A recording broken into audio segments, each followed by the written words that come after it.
Hands down, the most common question I get about cold calling is this one: should I leave a voicemail?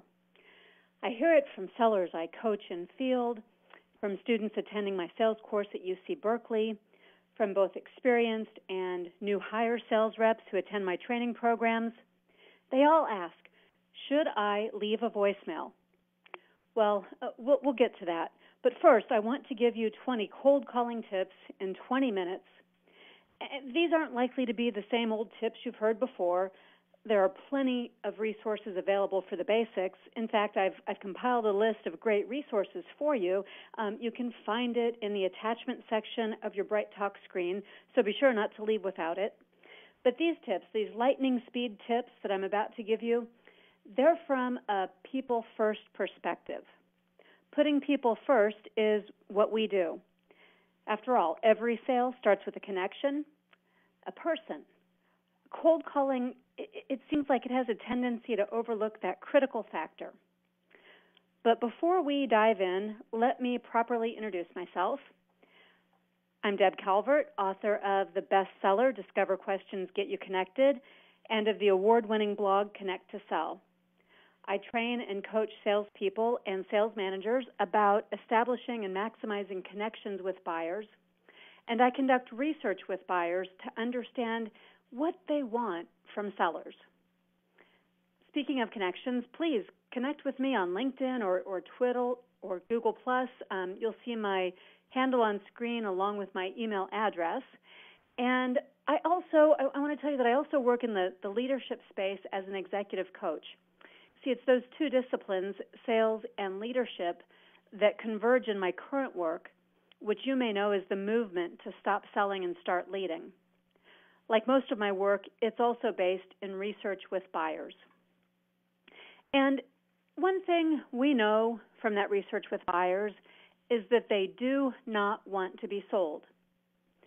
They don't want to be sold. That's why they resist sellers.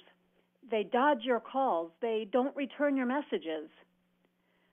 One more thing we know from buyers directly is that they do want to be led.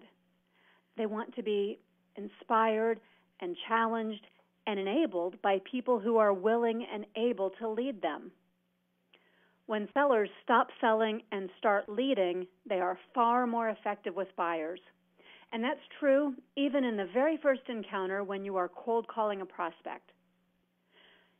When it comes to routine cold calling, I would have to say that yes, indeed, all those things listed on screen would be true, at least to someone who buyers are avoiding. But the activity of cold calling, when it's done artfully by someone who is clearly going to lead a buyer to a new and improved situation, well, that changes everything. For a leader, cold calling is current, essential, it's exciting, effective, and it's a high-value use of time for both parties. And that determination, it's entirely up to you. Like everything about leadership, you get to choose. In selling, you'll choose whether or not to step in and demonstrate your leadership with your buyer. Now, everything I'm saying here, it is all resting on one audacious assumption. And that assumption I'm making is that you have something you can do for the people on the other end of your call. You can help them. You're going to do good for them. In fact, you want to help and you intend to do something good for them. And if that's the case, then go ahead, dive in and do good. Don't ever be reluctant to help people and to make things better for them. With this audacious assumption that you can help them, you're ready to lead.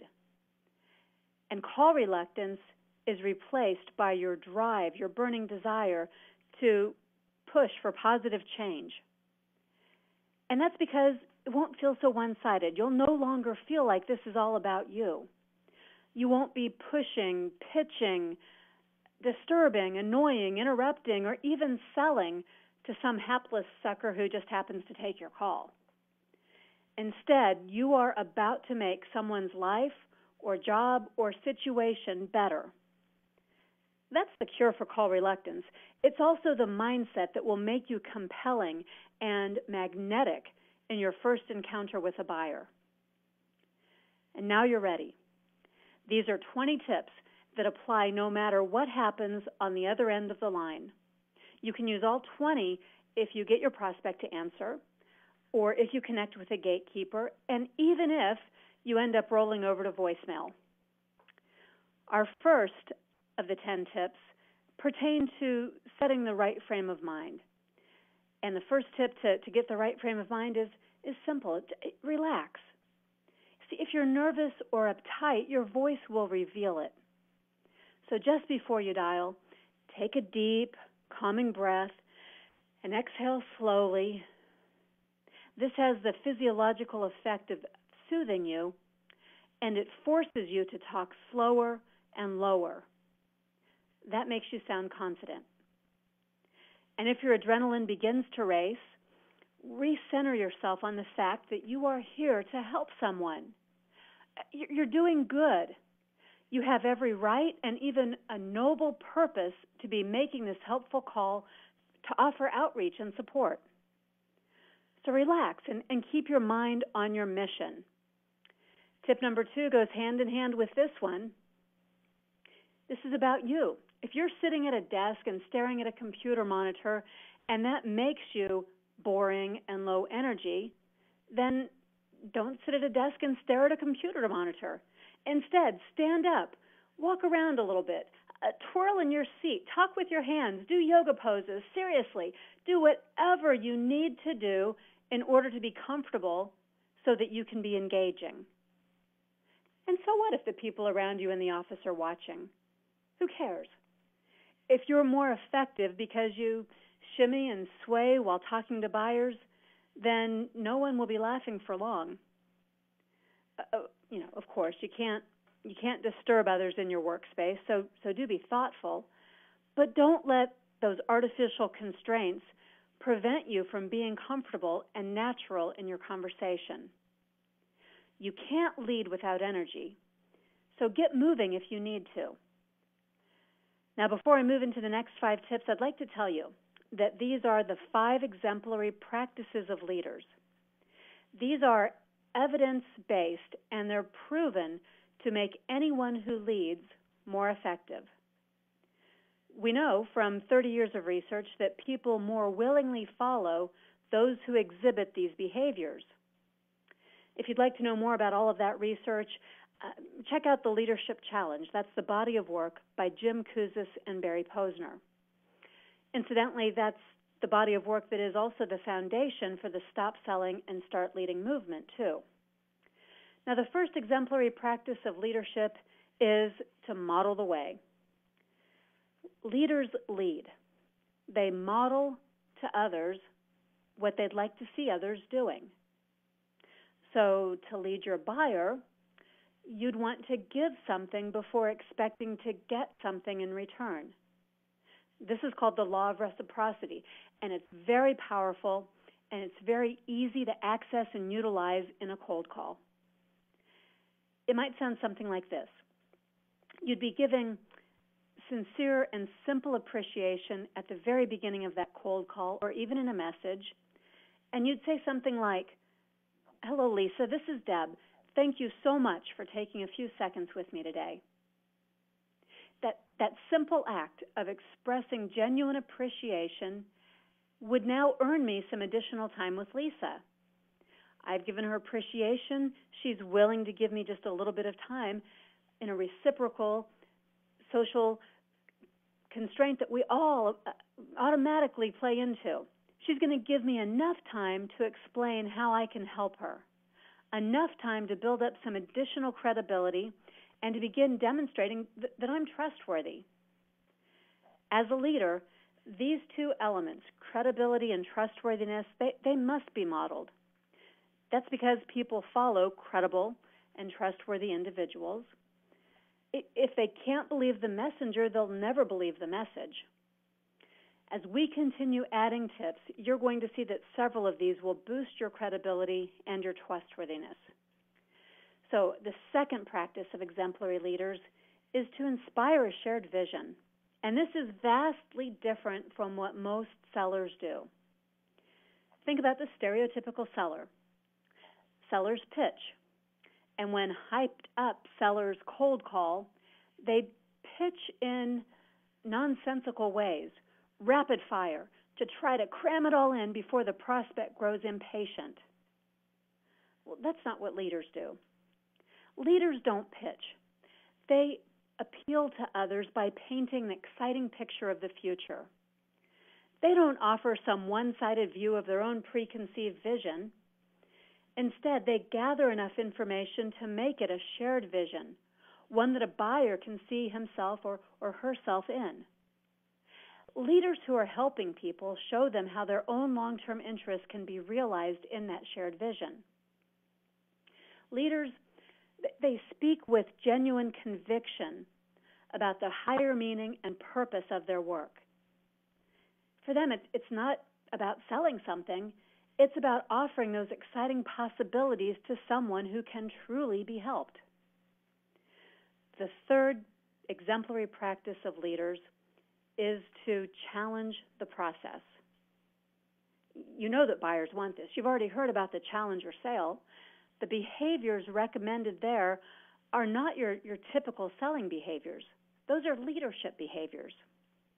And to be effective in cold calling, you have to immediately challenge a buyer to think bigger, to stretch beyond the status quo. That may mean stretching and challenging yourself, too. It will feel risky at first to experiment with these tips. But what do you have to lose? You might just be surprised by how refreshing your buyers are viewing your challenging of the process. Because what you're challenging is that very same stereotypical selling that they would do almost anything to avoid. All right, so let's move on to the fourth practice of exemplary leaders, and that is to enable others to act. This is a big one. Buyers are very, very clear about what they want in this regard. Let me quote two authors, Prahalad and Ramaswamy, in a book they wrote called The Future of Competition, Co-Creating Unique Value with Customers. It succinctly sums up what buyers are responding to. They say, we're entering a bottom-up economy in which consumers will migrate to businesses that allow them to be participants in the process of creating what they want. Think about that. To be participants in creating what they want, we have to make space for our buyers so they can collaborate with us. We can't pre-formulate and deliver insights unilaterally. Instead, we need to seek input from our buyers and enable them to participate in co-creating insights with us. Right in the cold call, you need to lead by enabling your buyers in those ways. Now, don't worry, some of the upcoming tips will clarify and explain how to go about doing that. But last but not least, let's cover the fifth exemplary practice of leaders, and that is to encourage the heart. And that may sound a little strange when you think about a typical seller-buyer relationship, but let's break it down. To encourage the heart means to pour courage into, to bolster the emotional response and to embolden your buyer by creating that emotional connection. Even the act of listening well can encourage the heart of your buyer. If you're affirming and encouraging versus making the transaction a win-lose proposition, you'll be encouraging the heart of your buyer. If you recognize and reward a buyer's openness and their contributions to the process versus skipping over that and failing to acknowledge each and every forward step they take with you, if you do that, you're encouraging the heart. And, you know, we all expect this from all of our leaders. When we assume a leadership role, we should give just exactly like we would like to get that encouragement. And it's no different as you are leading your buyers. In fact, that's a good segue to tip number 8. Buyers are human, and so are you. And as a human leader versus a robot seller, you can do things differently, and you'll be far more effective if you do. Let the real, true you shine through in your cold calls. Don't rely on some script that somebody else wrote that begins to sound tired and worn out. Seems like you're reading. It's becoming a barrier between you and the buyer. Don't treat selling and cold calling like a numbers game, which will force you to race through calls and distance yourself from each and every buyer. And don't go to the opposite extreme and end up being cheesy by proclaiming some fake or exaggerated connection. All of that feels inauthentic. It doesn't feel like it's coming from a real live person, a human. Cold calling, like all of selling, is a human-to-human interaction, one where you're aiming to help your buyer. And as a human aiming to help your buyer, you want to focus less on being interesting and focus more on being interested. It's the old maxim, seek first to understand and then to be understood. In cold calling, getting your buyer to share information is always a huge step forward. So the more you talk, the less the buyer talks. That won't work. Let's flip it. Don't let your nervousness or your fear of losing that live connection get in your way. Remind yourself that you're conducting this conversation for a purpose, to help somebody. And before you can help, you need a connection with that person. And they will only connect with you if they know you're interested in them, human to human. Okay, so speaking of the aim of the cold call, let's talk about that even more directly. Tip number 10, getting into the right frame of mind.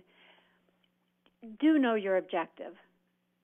Know that it's not to make a sale, not initially, and it's not to cram in your whole sales pitch rapid fire. What's the point of that? The point of a cold call is to earn more time with the buyer so that you can develop a relationship and learn more about their needs and proceed to the close of the sale later on. You've got to open it up before you can close it up. By now, I know some of you are wondering, how can you demonstrate your desire to help if the buyer won't give you time? After all, these are the very same buyers who have become conditioned by sellers who waste their time and offer no value. So we'll shift now. Let's use our last 10 tips to get a little bit more tactical and practical. In tips 11, 12, and 13, we'll talk about how to move past those instant objections that buyers make to cold calls. Starting with this one, the classic, and it's not even true. People say they don't have time, but the truth is they do. We all do have time for something that will help us. The only problem is that your buyer doesn't yet know that you're here to help.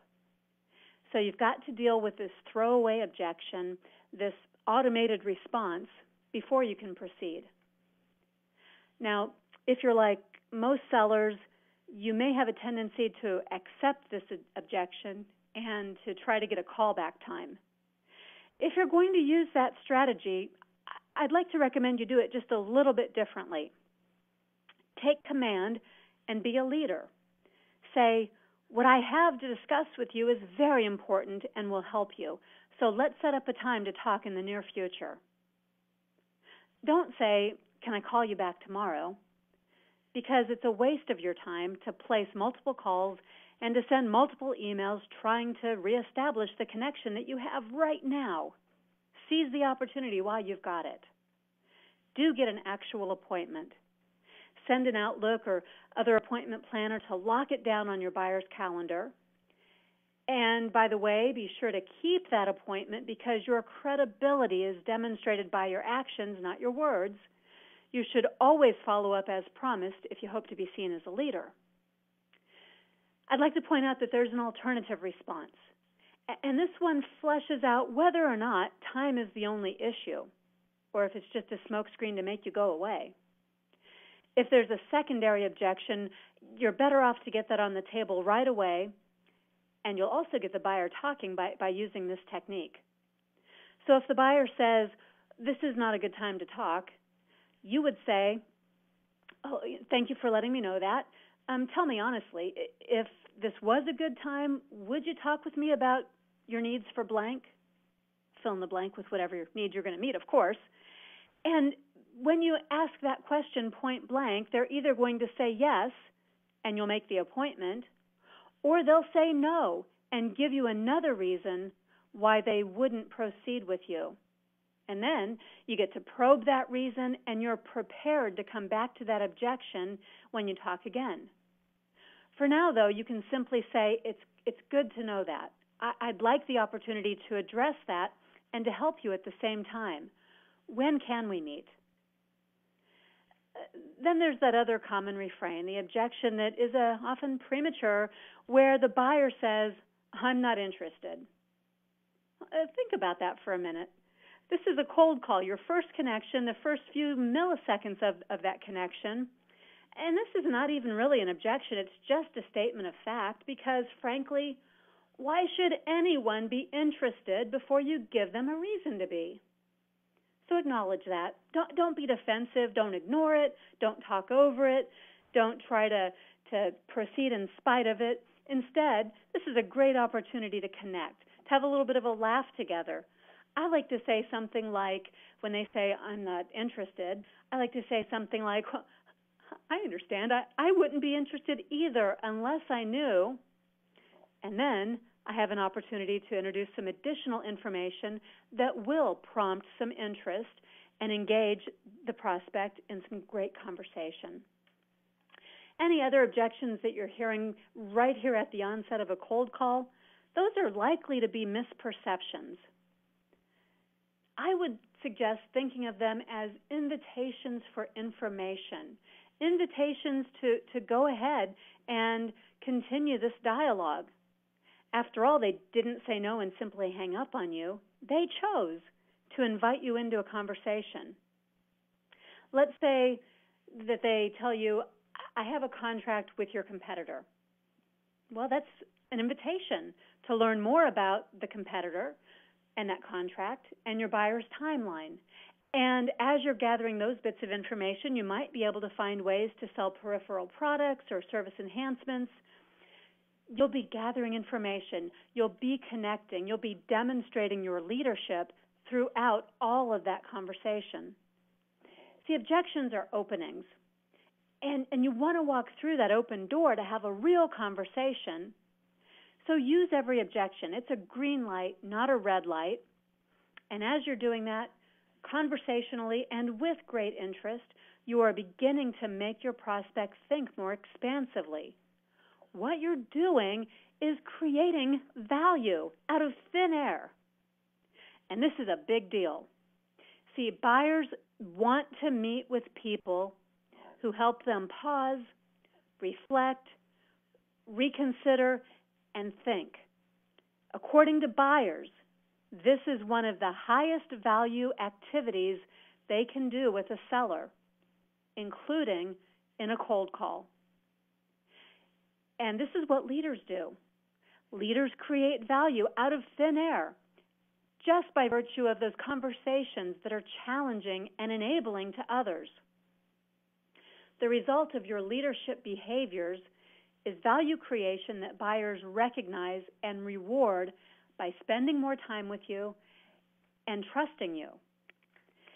And the fastest way you create value out of thin air is largely by asking quality questions. Quality questions, not fishing expedition questions, not canned needs assessment questions, but genuine, purposeful questions that are often unexpected, questions that will create value in a moment. Be sure to download the list of sample questions I've provided for you there in the attachments on your bright screen. Those are field tested. They're effective. These questions, I selected those because they are questions that buyers have specifically called out when I've debriefed with them after sales calls, and buyers viewed these in a favorable way.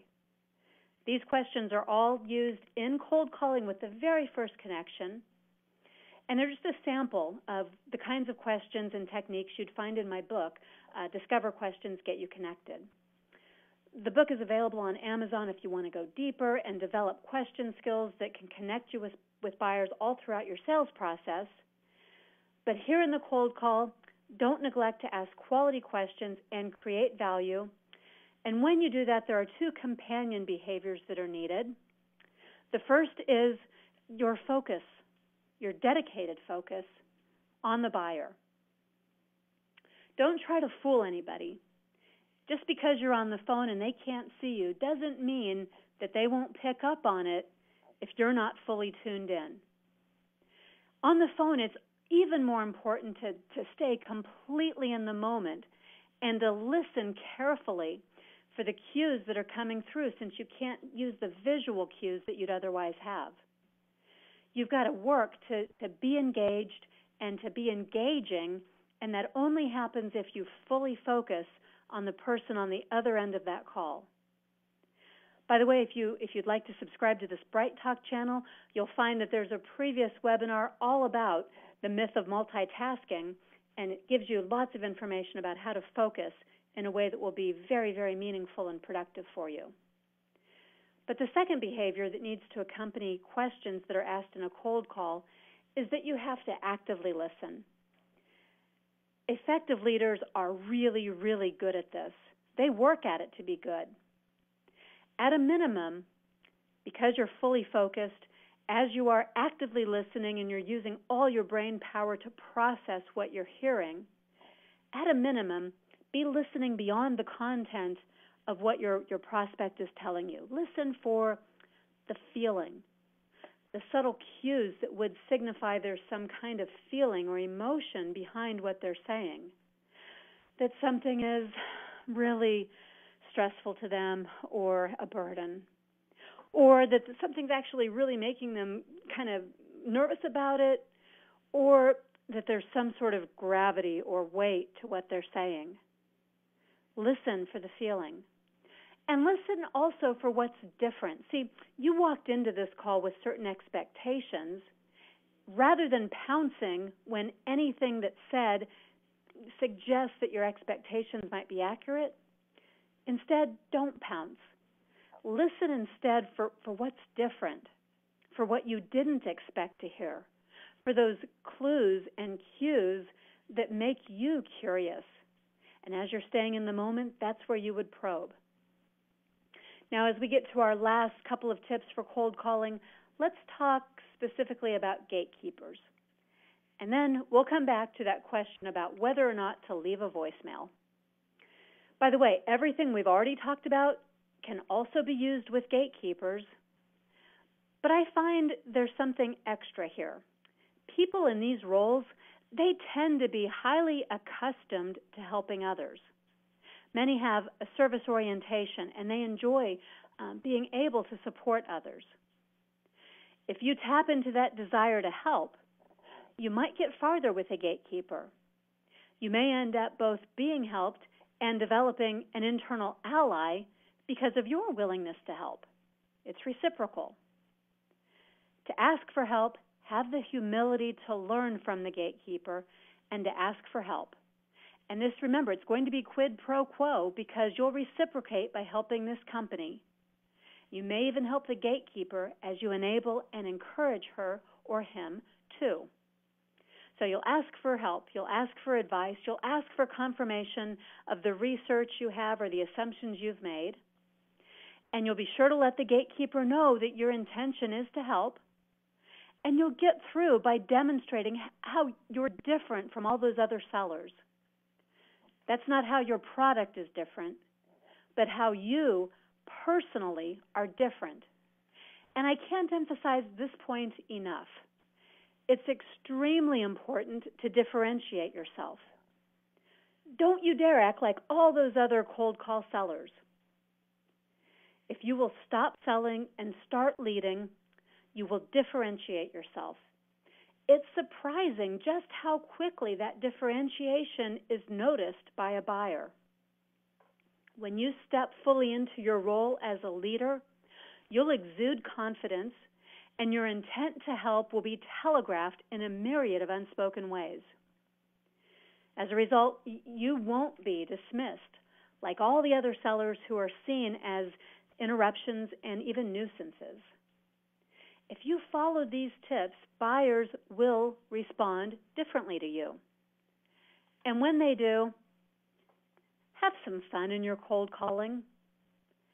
The very best prospectors and business developers, they enjoy cold calling. They learn to enjoy it because they learn how to relax and how to follow all these tips so they will be more effective. And they find their work to be more gratifying because they're helping others.